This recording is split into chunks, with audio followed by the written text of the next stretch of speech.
Señor portavoz, quisiera preguntarle sobre un punto que toca este comunicado del grupo terrorista de las FARC, en donde ellos dicen que van a proscribir la práctica del secuestro extorsivo como método de financiamiento de la guerra que ellos afirman que tienen con el Estado colombiano. Quisiera saber, muchos de los secuestrados que hoy están en poder del grupo criminal de las FARC son civiles. Son personas de las cuales no se tiene, no se tiene ninguna noticia. Según la organización no gubernamental País Libre, se habla de aproximadamente 300 civiles que estarían en poder del grupo terrorista de las FARC. Muchos de ellos ya han sido dados por desaparecidos.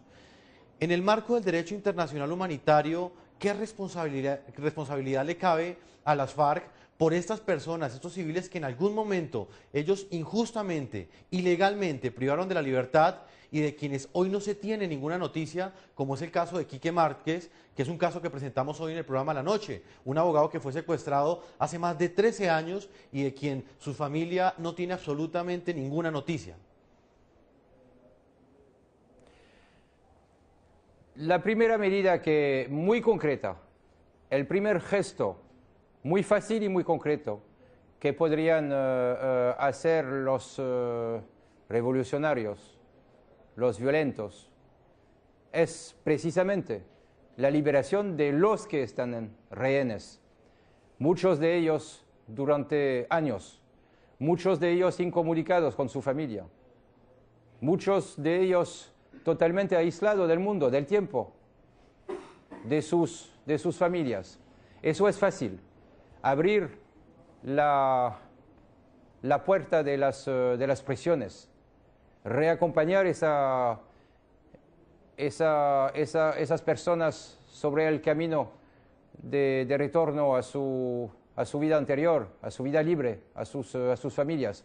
Eso sería muy fácil de hacerlo. Y estoy pensando, por ejemplo, en los centenares de civiles que han sido esos últimos años y que todavía lo son. Esos también pensando en esos personales, esos agentes de policía, militares, que todavía se encuentran en situación de captura. Eso sería muy fácil y precisamente también es un gesto adicional, inmediato, humanitario, de buena voluntad, político, que esperamos también que las FARC puedan hacer lo más pronto posible. Señor Bernal Valero, le agradezco ese tiempo que usted le ha concedido al programa La Noche, sus apreciaciones frente a esta noticia que hoy capta la atención no solamente en Colombia, sino también en América Latina. Gracias por esa entrevista, señor Bernal Valero. Muchísimas gracias a usted y envío un gran saludo fraternal a todos nuestros amigos colombianos. Muy buenas noches.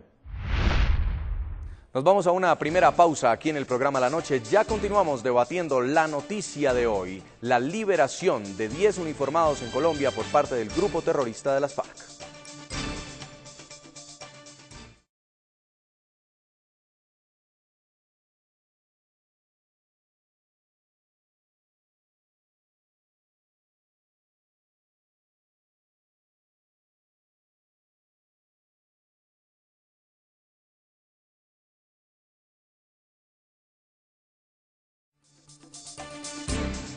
Continuamos en La Noche. Uno de los civiles secuestrados por el grupo criminal de las FARC desde hace más de 13 años es Enrique Márquez. Su caso simboliza la tragedia que enfrentan cientos de familias en Colombia que a finales de la década de los 90 sufrieron en carne propia el flagelo del secuestro. El 10 de febrero de 1999, Enrique Márquez fue plagiado en su oficina, ubicada en la ciudad de Bogotá. Desde ese día sus padres no han recibido ninguna noticia de él. Resulta increíble decirlo, pero es cierto. En Colombia, el grupo terrorista de las FARC incrementó el atroz delito del secuestro desde finales de los años 90.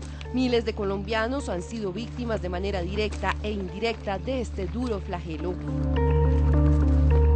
La familia Márquez comenzó a sufrir la amarga experiencia el 10 de febrero de 1999, cuando su hijo Enrique Márquez, prestigioso abogado, fue privado de su libertad por esa organización criminal. ¿Todavía tiene usted en su mente presente ese recuerdo del último día que lo vio antes del secuestro? Presente las palabras de las dos llamadas que lo dejaron hacer. Eso nos reconforta porque lo dijo con tanta seguridad, con tanta tranquilidad, y nos pidió que no nos fuéramos a afanar, que no nos angustiáramos, y nosotros por eso tratamos de mandarles siempre los mensajes lo más tranquilos que podemos. ¿Cómo ha hecho para soportar usted y manejar esos recuerdos también, aparte de la fortaleza que Dios le ha dado? Dedicada pues a las actividades que siempre he tenido, y con mi esposo pues que nos apoyamos con el otro hijo, y mi Dios nos regaló una nietecita muy hermosa, tiene 6 años y medio, y eso nos ha ayudado mucho. Yo me dedico pues a las cosas de la casa, y mi pintura, mis muñecas, lo que me gusta hacer y que él sabe que siempre estoy haciendo. Durante 13 años y 2 semanas, Amalia sigue esperando a Quique, como cariñosamente le llama. Aún conserva intacto su vestuario, su cuarto y su última foto, tomada 15 días antes de su secuestro. ¿Y cuándo fue la última vez que tuvo una información o una noticia, así sea lejana, a través de otros secuestrados que volvieron a la libertad de su hijo?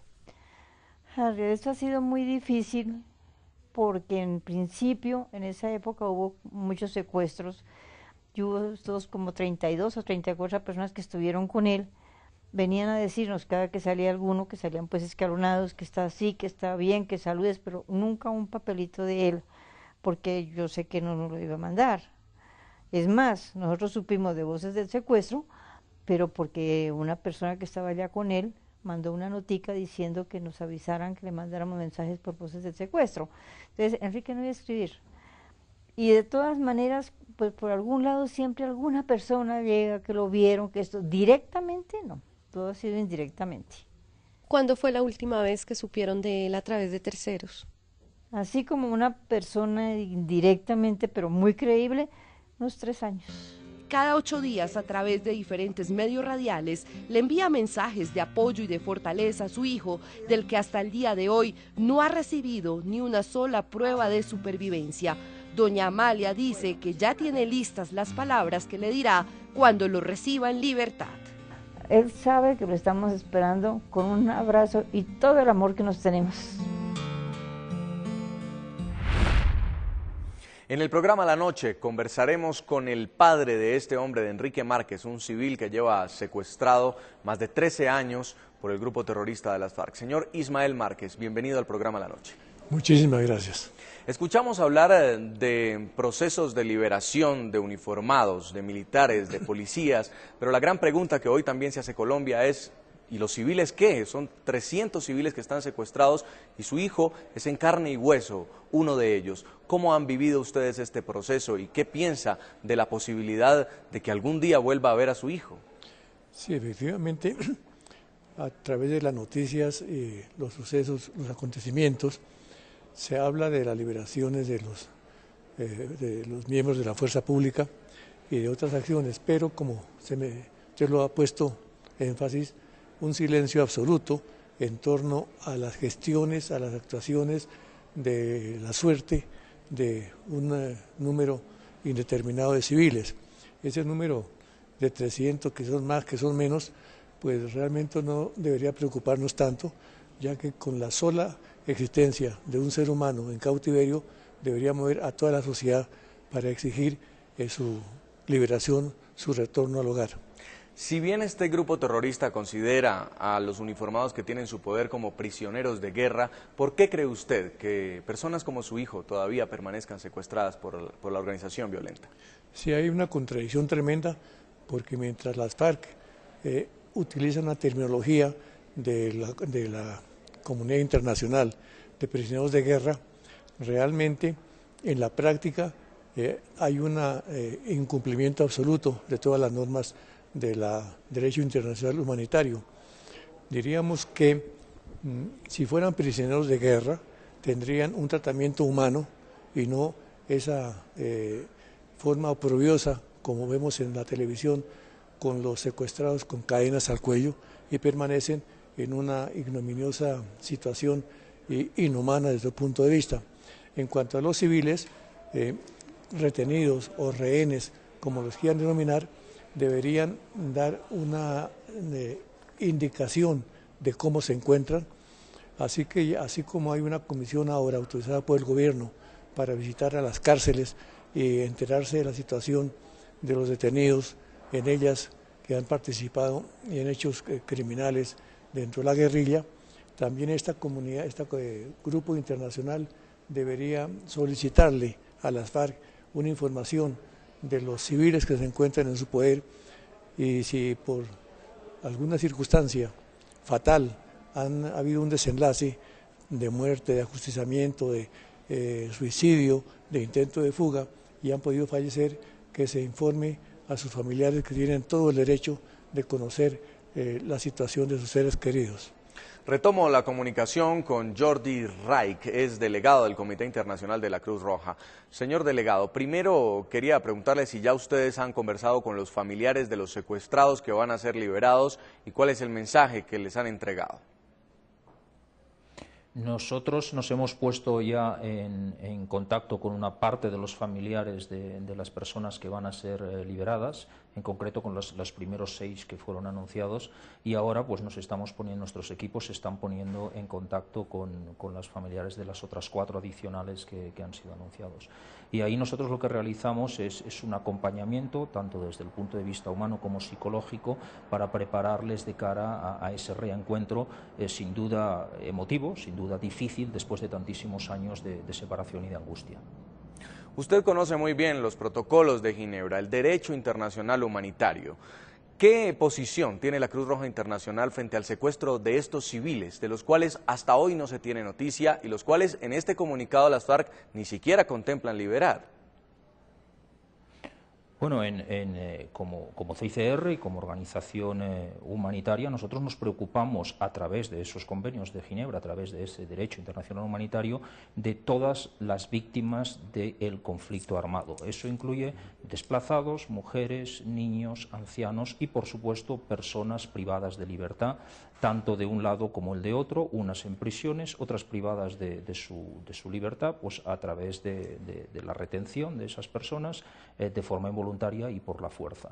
Entonces, desde ese punto de vista, nosotros nos preocupamos y intentamos seguir el bienestar de todas ellas.